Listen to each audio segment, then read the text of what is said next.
My name is Niels Harrit.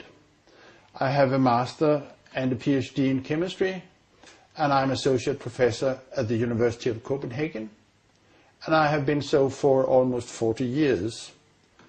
And I'm 65. I have published close to 60 peer-reviewed papers in the best journals, and currently I'm involved with research X-ray time resolved spectroscopy on time scales of 1/millionth of a second. This is very fast. About 3.5 years ago, I saw accidentally Building 7 going down on a DVD, which was a recording from Stephen E. Jones' lecture he gave on Brigham Young University. And that caught my attention immediately because, for one thing, I have never heard about this building before, and second, I couldn't understand what was going on because apparently it collapsed with no reason at all. So that, as a scientist, I'm trained to trying to understand what's going on around me, and I couldn't understand. And from that day, I have not had any free time because later on, I started looking into it. I started working on the local scene in Copenhagen, Denmark, and I got involved with a team of scientists, which also counts Stephen E. Jones, Kevin Ryan, etc.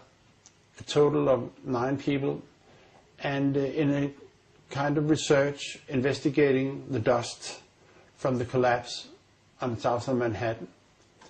And in the dust we found what we characterize as unreacted thermitic material in the shape of some very tiny red-gray chips, which have different properties. Most importantly is they're still reacting, some of them, and in the reaction they produce molten iron, which is the prime indication of a thermitic reaction, and such a reaction can be used to destroy steel structures.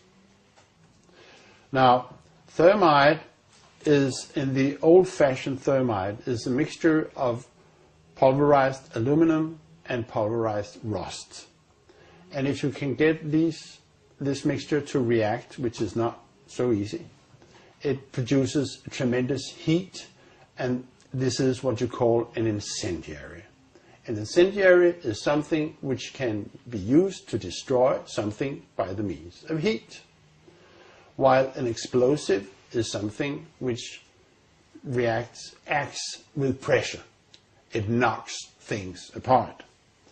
Now, the old-fashioned incendiary is not an explosive, but it is still used for military purposes for melting iron structures. What we have found is a modern version of thermite, which we call nanothermite, which is produced in a different way. It is not just 2 powders being mixed. The material is actually built from the atom scale up. We call it the bottom-up procedure, which is what you do in nanotechnology. This has 2 consequences for the nanothermite, which distinguishes it from the classical thermite. First, the ingredients are much smaller, which means they are reacting faster and they are more easily ignited. 2, due to the process of producing nanothermite, you have the option of putting in other stuff, other chemicals, which converts the thermite reaction into an explosive reaction. We do not know which role is played by the red-gray chips that we found in the dust. But we know, and this was already totally clear before we started investigating the dust, that both explosives and incendiaries were used in the controlled demolition of World Trade Center. This is quite obvious because of other observations. the molten iron and other findings in the dust, that both explosives and incendiaries were used. Now, where the red grade chips fit into this picture, we do not know. There's been much speculation about this, in particular because the nanothermite is a very versatile material which can be used in different configurations, and people have even speculated maybe it was sprayed on the structure and stuff like that. This is what I call hypothetical blast scenarios, which we should not maybe go into here. One point I wish to make, though, is the recent work by David Chandler, where he is looking very closely at the collapse of the South Tower, World Trade Center, reveals that the fragments which are being, which is coming out of the tower, obviously being kicked out by an explosive action, are rocket fragments. For once, they have a trail of a white trail after them, which could be aluminum oxide, which is a product of the thermite reaction. Second, they quite obviously have rocket properties, which, in my opinion, means that when we are that the discussion between incendiaries and explosives is obsolete in this situation. What we are dealing with, I think, in World Trade Center is modern military material which is unknown to the general public.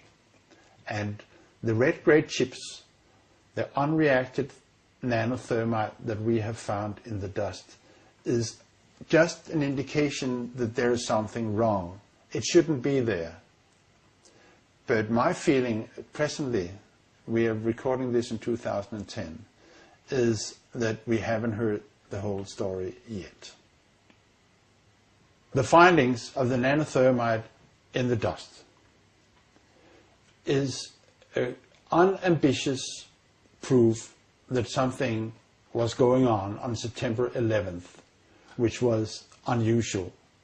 And it is a finding which cannot be accounted for by any other explanation, any other process going on than this was deliberately put in the towers for the purpose of bringing them down. As a consequence, we are demanding, and I personally, as a scientist, that a new investigation, when it comes, and it will come, should also encompass in looking for remaining explosives and thermitic material in the dust by the National Institute of Standards and Technology.